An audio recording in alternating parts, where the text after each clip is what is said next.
Working hard is the cost of entry to anything. You know 0 people that are successful that don't work their face off. You know 0 people. Now, they may have money because mommy and daddy made money and gave it to them, but people that actually built their own success, you know 0 people that have had success that did not put in obnoxious amounts of work. I believe anything is possible, right? I live in the world of possibility. And I also believe that we can accomplish anything with our 2 hands and just putting in the work with our 2 hands. And also, you hear this often, but it's really, really true. You gotta find something, if you love what you do and be passionate about what you do and find something that you can be passionate like, it really helps. You know, it gives you that motivation when you wake up in the morning. My work ethic and my desire to create comes from, honestly, passion. I always have a goal. And I always have a dream. So whether it's, creating a song that's going to be a single, or it's going to be an album that I'm most proud of, or a really high note on my album that I really want to be able to sing, or a Grammy one day, or a nomination one day, like, I don't care, it'd be awesome. I always have passion behind it. So whatever it takes, I'm gonna work hard and just continue to follow my dreams because I have the passion behind it. So how do I find my passion? My simple model, which is the Dharma model, Dharma means eternal duty in the Vedic tradition. It's very similar to what Ikigai is being spoken about today, which is a Japanese version of reason for being. Why do we live? Where is meaning coming from? And it talks about an intersect of 4 areas. What am I good at? What do I love?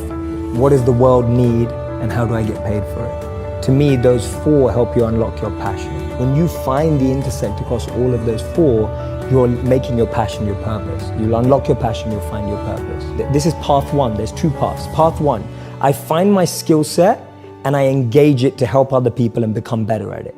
So I'm becoming better at what I'm good at and I'm using it to help other people because I'm aware of what I'm quite good at and I know what knowledge I have, what skills I have. I have some self-awareness.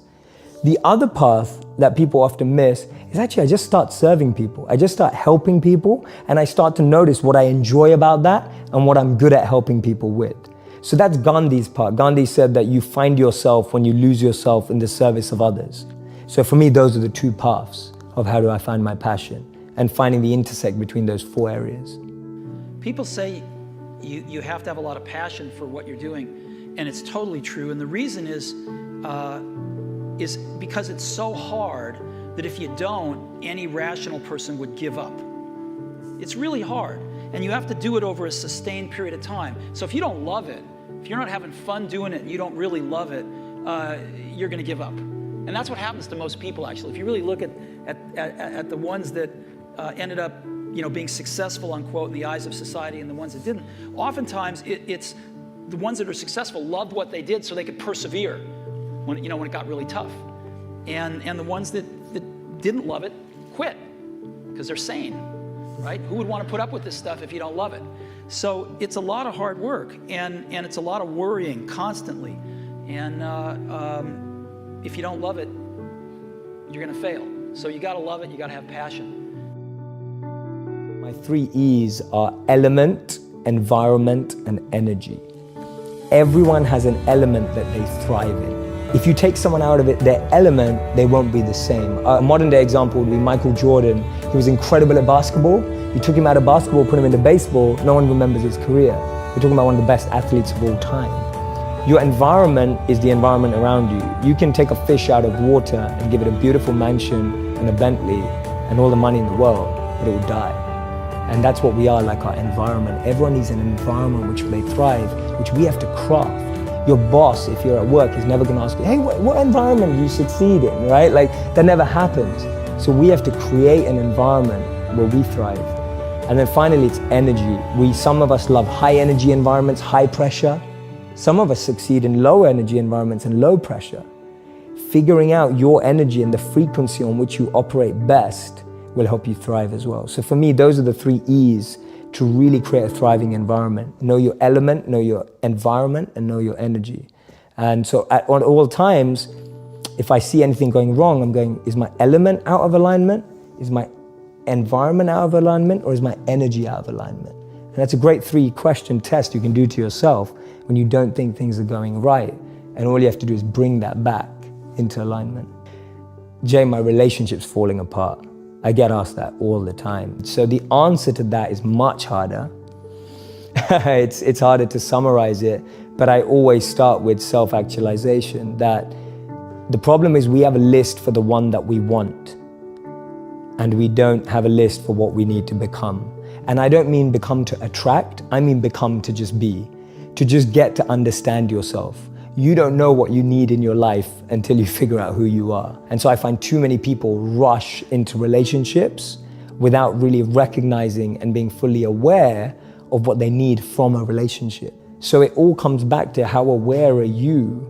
How much understanding do you have of yourself and what you need and what you want? That's my best advice for a relationship in like a minute. And then the third question I mostly get asked is, Jay, what do you read? Like, what are your favorite books? Because it seems you read a lot. What are your top 3 books? They're not groundbreaking in the sense that people may not be like, oh my God, that's the best book I've ever read. For me, they changed my life. So that's where I'm coming at a point from. I love Start With Why by Simon Sinek. And not because I applied it to businesses, because I applied it to my life. And even today, I'm constantly refining my why. That's all I do every day. My deepest morning routine and practice is to refine why I do what I do. It's so easy for me to now do it for money. It's so easy for me to now do it for followers. It's so easy for me to now do it for fame. And every day I have to refine that, because I know, having lived as a monk and what I practice, that if those become what I want, then I'll forget who I need to be. So my daily practice and my daily routine is refining my intention, which in modern language is why.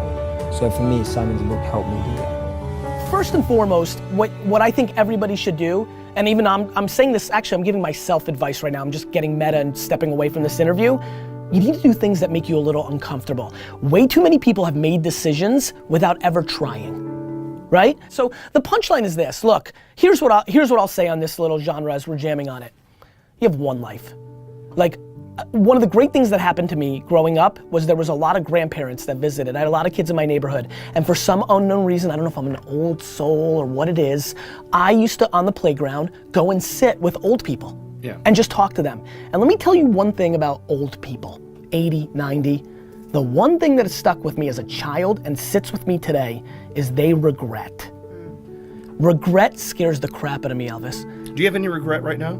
No, but I also am 40, so I feel like I can get a lot of things done. I feel like a lot of things are still in front of me, but when you get to 80 and 90 and you can't do everything, and you know that you don't have as much time, the one thing I see in so many of their eyes is, I wish I.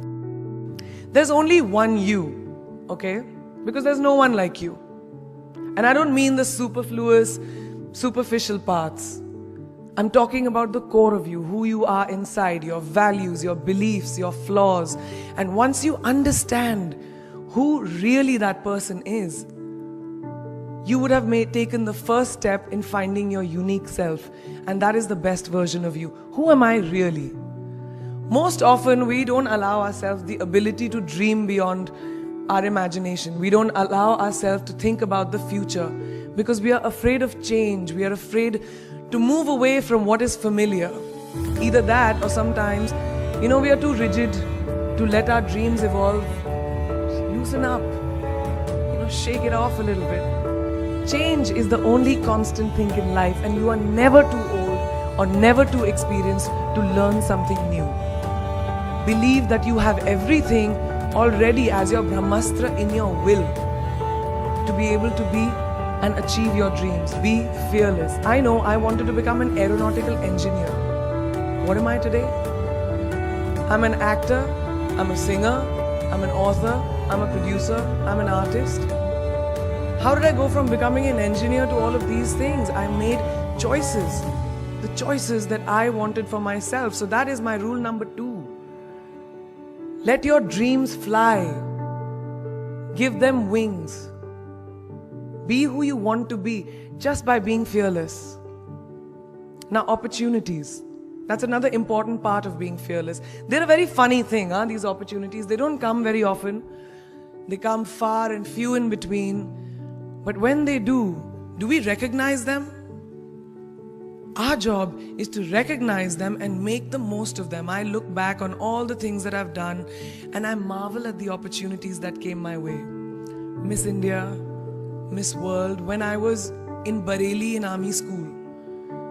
My first film offer, my first music single, the first film I actually produced. There was never a plan, ever. More like the universe sort of guiding me towards these opportunities. All I had to do was recognize them and make sure I worked so hard that I squeezed every drop out of these opportunities. This, ladies and gentlemen, is called drive. It's called ambition. So no matter where you are in life, rule number 3 is you have never arrived enough to explore new opportunities. And there's nothing wrong with being ambitious. You will need to find your passion. Many of you have already done it. Many of you will later. Many of you may take till your 30s or 40s. But don't give up on finding it, right? Because then all you're doing is waiting for the reaper. Find your passion and follow it. And if there is anything I have learned in my life, you will not find that passion in things. And you will not find that passion in money. Because the more things and the more money you have, the more you will just look around and use that as the metric, and there will always be someone with more. So your passion must come from the things that fuel you from the inside. And honors and awards are nice things, but only to the extent that they regard the real respect from your peers. And to be thought well of by other people that you think even more highly of is a tremendous honor that I've been granted.